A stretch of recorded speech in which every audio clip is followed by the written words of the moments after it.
Oui. Tu veux savoir. Les gens ont besoin de savoir. Qu'est-ce que la Bible pour un homme? Donc je suis un homme comme tous les hommes.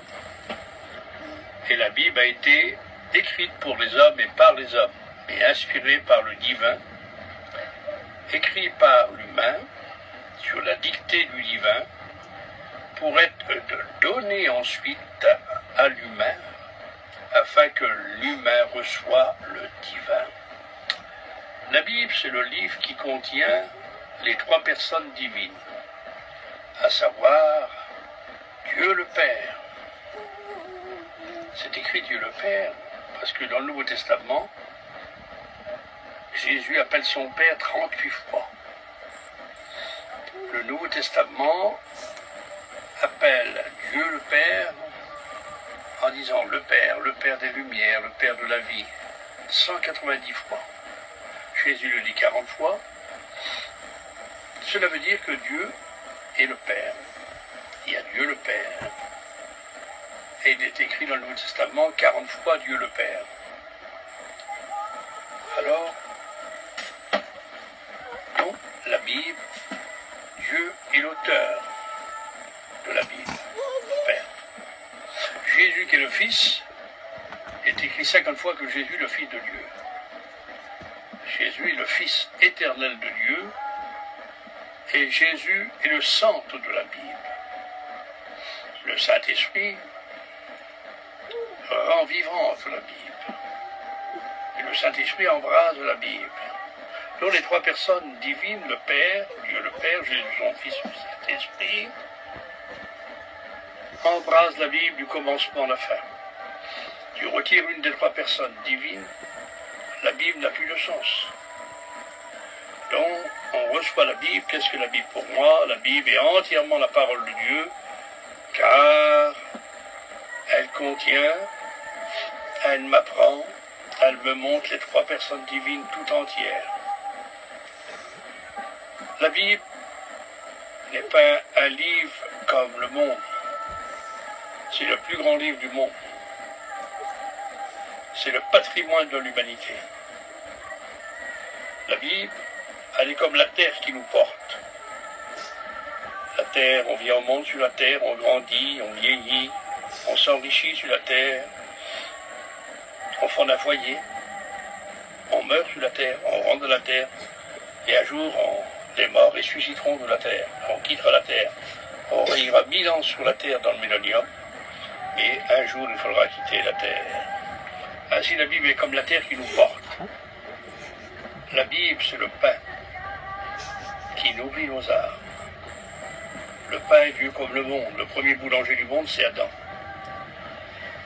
Il est paré, tu tireras ton pain, la sueur de ton nez. Texte littéral. Le pain, on ne fait pas d'article. Il n'est pas sur la liste du restaurant, mais on sait qu'il est là. Le pain avec toutes les nourritures. Ainsi, la Bible, c'est le pain de notre âme. Jésus a dit l'homme vivra du pain, mais il ne vivra pas seulement de pain.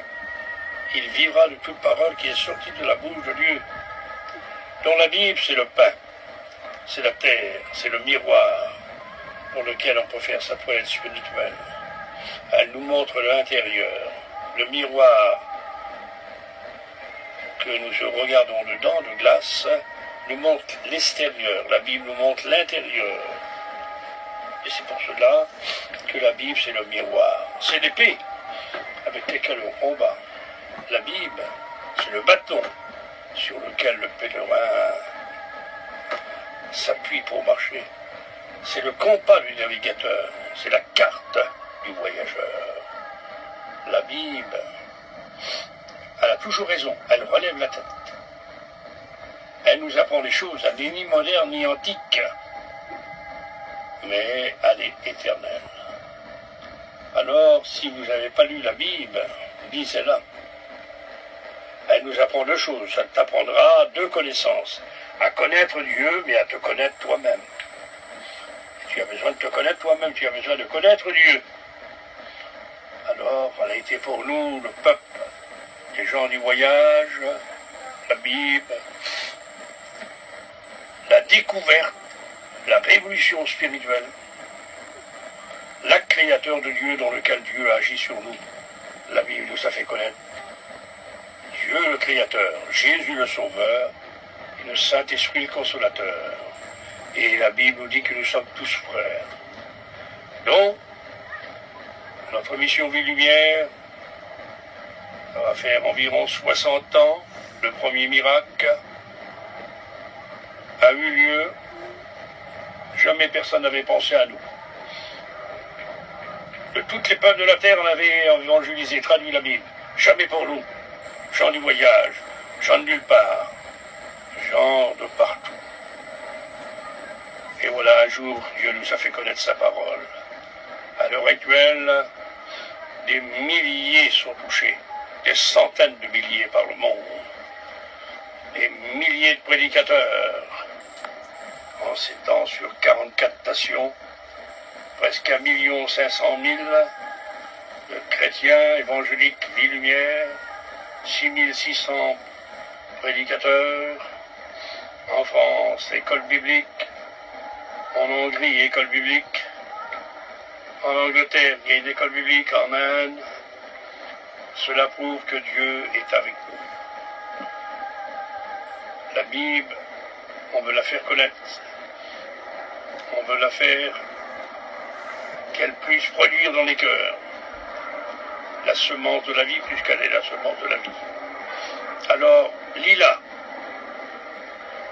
Tu découvriras l'amour de Dieu. Si tu la lis, tu vas découvrir Jésus-Christ, son amour, son salut. La Bible, elle te présente le Sauveur du monde, Jésus-Christ. Alors, laisse-moi te dire, toi qui me vois, toi qui m'écoutes, si tu prends la parole de Dieu et tu la crois, tu la reçois en l'écoutant, tu la vivras, tu la partageras, tu travailleras, tu la prêcheras et tu seras pris par elle pour le retour de Jésus-Christ. Elle te maintiendra, elle te donnera de rester debout, maintenir ta vie pour être prêt pour le retour de Jésus-Christ. Donc la Bible, si tu la portes avec amour et tu la crois de tout ton cœur, elle sera pour toi les voiles du bateau et les ailes de l'oiseau. Elle t'emportera, elle te bénira, elle t'enrichira, tu seras riche par elle. Elle te fortifiera. Ton âme sera réjouie et bénie par cette parole éternelle. Je finis en te disant, Jésus son nom, Apocalypse 19, c'est la parole de Dieu. Et Jésus a dit à Dieu son Père, mon Père, je leur ai donné ta parole. La parole nous a été donnée par Jésus, le Fils de Dieu, de la part du Dieu Tout-Puissant. Lis-la, si tu ne l'as jamais lu. Qu'attends-tu pour la lire? Que Dieu te bénisse et à bientôt. Amen. Amen.